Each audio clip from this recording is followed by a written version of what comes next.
বন্ধুরা, আজকে নতুন আরেকটি ভিডিও নিয়ে আপনাদের মাঝে উপস্থিত হলাম। আর আজকের ভিডিওর মূল বিষয় হচ্ছে কচ্ছপ। আজকে আমরা কচ্ছপ নিয়ে আলোচনা করব। তো বন্ধুরা, চলুন শুরু করা যাক। বন্ধুরা, কচ্ছপ হলো সরীসৃপের একটি ক্রম যা টেস্টুডিন নামে পরিচিত। বন্ধুরা, এদেরকে প্রধানত এদের পাঁজর থেকে বিকশিত একটি শেল দ্বারা চিহ্নিত করা হয়। আধুনিক কচ্ছপ দুটি প্রধান দলে বিভক্ত। বন্ধুরা, পার্শ্ব ঘাড়ের কচ্ছপ এবং লুকানো ঘাড়ের কচ্ছপ। এই দল দুটি মাথা প্রত্যাহার করার পদ্ধতিতে ভিন্ন।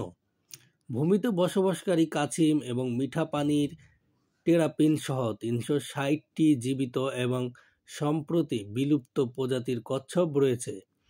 এগুলোর বেশিরভাগ মহাদেশ, কিছু দ্বীপে বসবাস করে। অন্যদিকে সামুদ্রিক কচ্ছপের বেশিরভাগ মহাসাগরে পাওয়া যায়।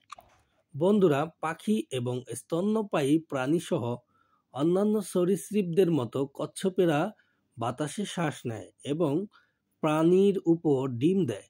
তবে এর অনেক প্রজাতি পানিতে বা তার চারপাশে বাস করে। বন্ধুরা, জেনেটিক প্রমাণ অনুযায়ী সাধারণত তাদের কুমির এবং পাখির সাথে ঘনিষ্ঠ সম্পর্ক রয়েছে। বন্ধুরা, কচ্ছপের 14টি জীবিত গোত্রের আনুমানিক 360টি প্রজাতি রয়েছে। তো বন্ধুরা, কচ্ছপের খোলস বেশিরভাগই হাড় দিয়ে তৈরি। উপরের অংশটি গম্বুজযুক্ত ক্যারাপেস এবং নিচের অংশটি ফ্ল্যাটার প্লাস্টন বা বেলি প্লেট। এদের বাইরের পৃষ্ঠে কেরাটিন, চুল, শিং এবং নখর উপাদান দিয়ে তৈরি আঁশ দিয়ে আবৃত। ক্যারাপাসে হাড়গুলি পাঁজর থেকে বিকশিত হয়, যা পাশের দিকে বৃদ্ধি পায় এবং চওড়া সমতল প্লেটে